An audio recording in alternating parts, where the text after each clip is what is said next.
It's time to learn how to connect our XML files to the Kotlin code. First, let's make a new layout. We will make this layout. Let's add a new activity to this project. To do this, right-click on the folder inside which the main activity.kt file is present. Then click on New, go to Activity and click on Empty Activity. Now in this dialog box that opens up, give the activity name as New Activity. As soon as you do this, the layout file with the same name will automatically get created. Also, remember, while naming any activity file, follow the conventions that we follow for naming a class. That is, keep the first letter of every word capital. Keep the checkbox for Generate Layout File checked and uncheck this option for Launcher Activity. Keep the package name as it is and make sure the source language is set to Kotlin. Now, why did we uncheck the box for Launcher Activity when we created a new activity? Well, that's because a project or an app can have only one launcher activity. Of course, it makes sense. A launcher activity is the first screen that we will see when we open the app. And we cannot see two screens at once, right? Once you have done all of this, click Finish. Wait till the Gradle build finishes. The time taken will be lesser this time, but it will vary according to the RAM and the internet connection.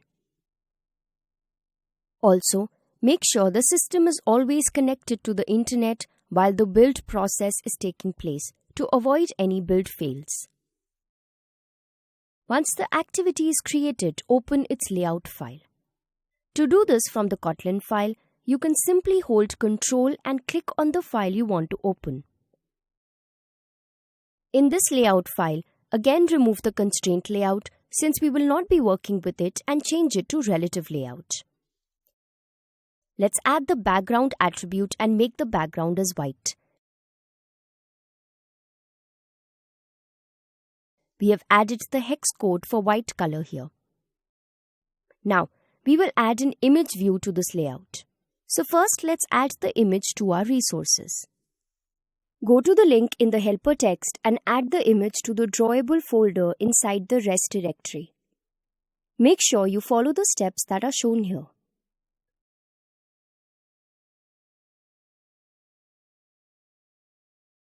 The link has been given in the helper text below. Now, let's add the image view. First of all, we'll give it an ID and then give its height as 100 dp and the width as 240 dp. Next, we will add the image to this layout by using the src tag.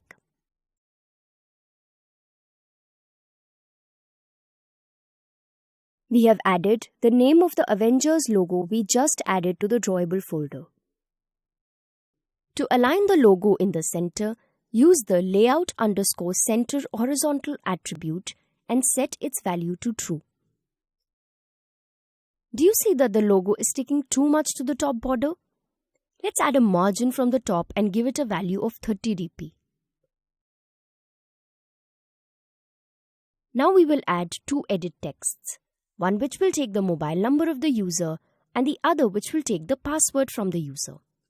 So let's add an edit text and give it an ID.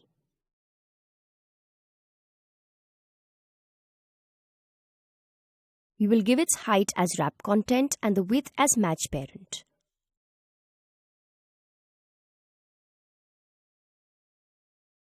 Also, let's give it a margin of 15 dp from the right and left.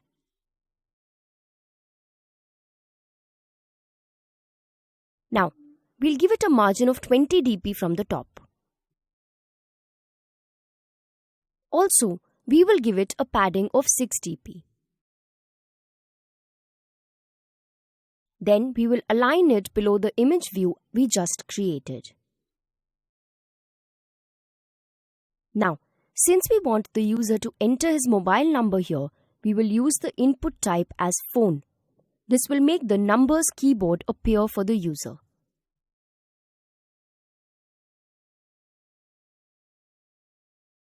And We also know that a mobile number in India has 10 digits and these 10 digits can fit in a line. So, let's use the max length and max lines attribute.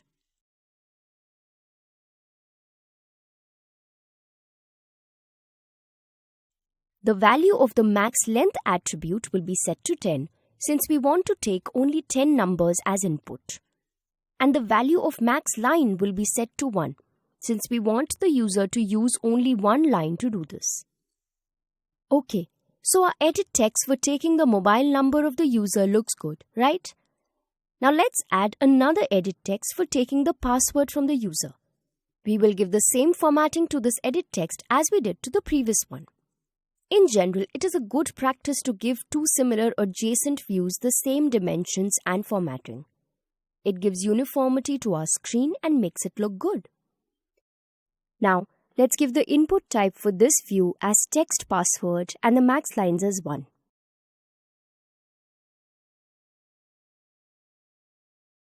Also, we'll align it below the mobile number edit text.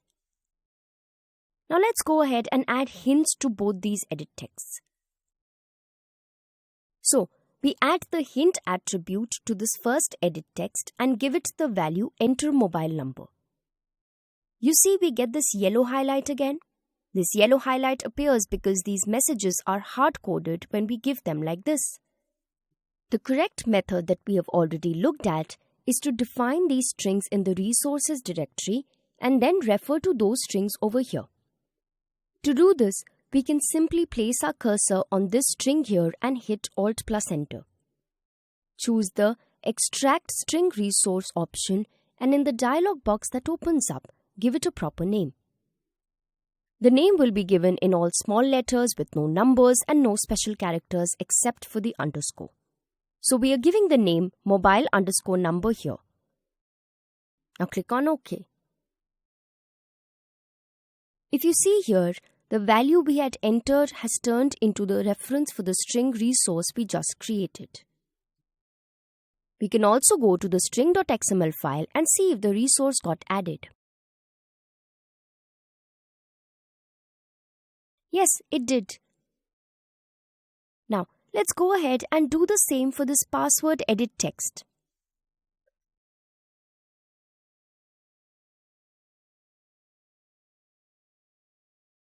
And done.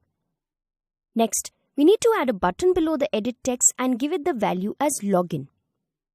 So, let's add a button view here, give it an ID, give it the same formatting as we did for the edit text views. Also, we'll align it below the password edit text. Now, let's add a background color to this button. We add the background attribute, but this time instead of directly giving its value as the hex code, let's use the colors we have added in the colors.xml file.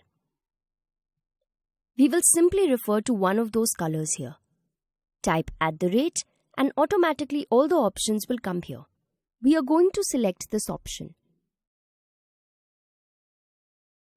Yes, the color got changed. Now, let's add the text that we want to display on this button. We add the text attribute and give its value as login. Again, add this to the resources and use the string reference here.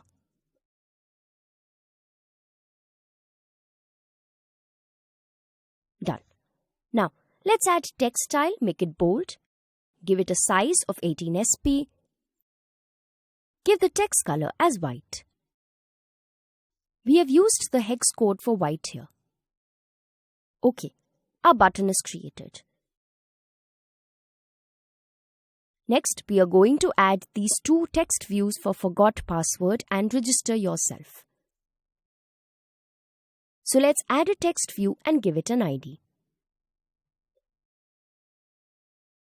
Give the height and width as wrap content. Give it the text and add this value to the string resources. We will do this everywhere from now on. We'll align this view below the button, give it a margin of 20 dp from the top, and place it horizontally at the center of the layout. Now, let's give it a text size of 16 sp and add a padding of 6 dp. Looks good now, right? Let's do the same and add the Register Yourself text view at the bottom of the screen. We'll add the text view, give it an ID, and set the height and width to wrap content.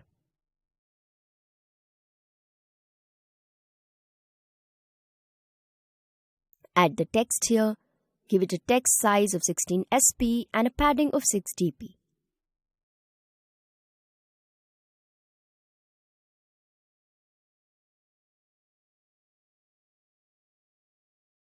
To set it to the bottom of the screen, we will use the layout_align parent bottom attribute and set it to true.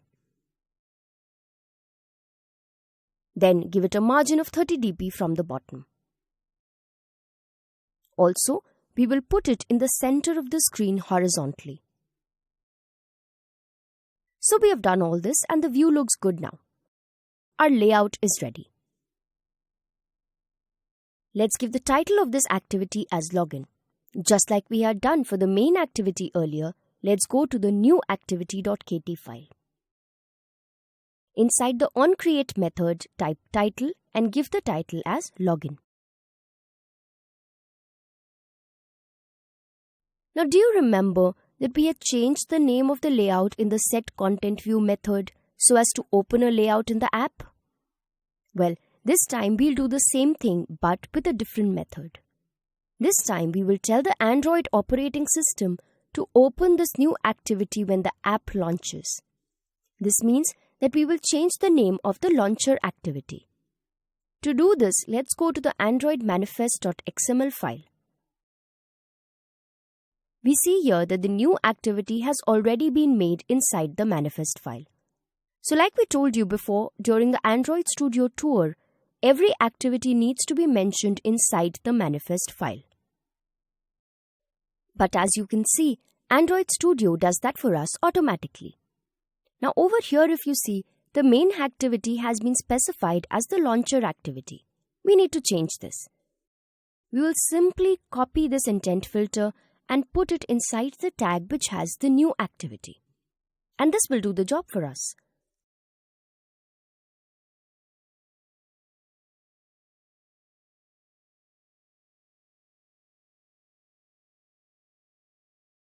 Remember, an app can only have one launcher activity. Let's run the app.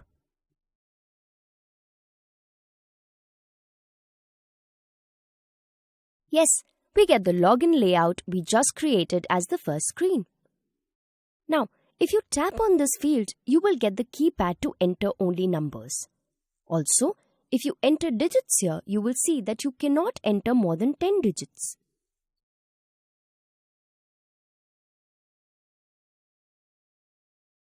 Next, if you try and input some characters in this field, they will appear as dots.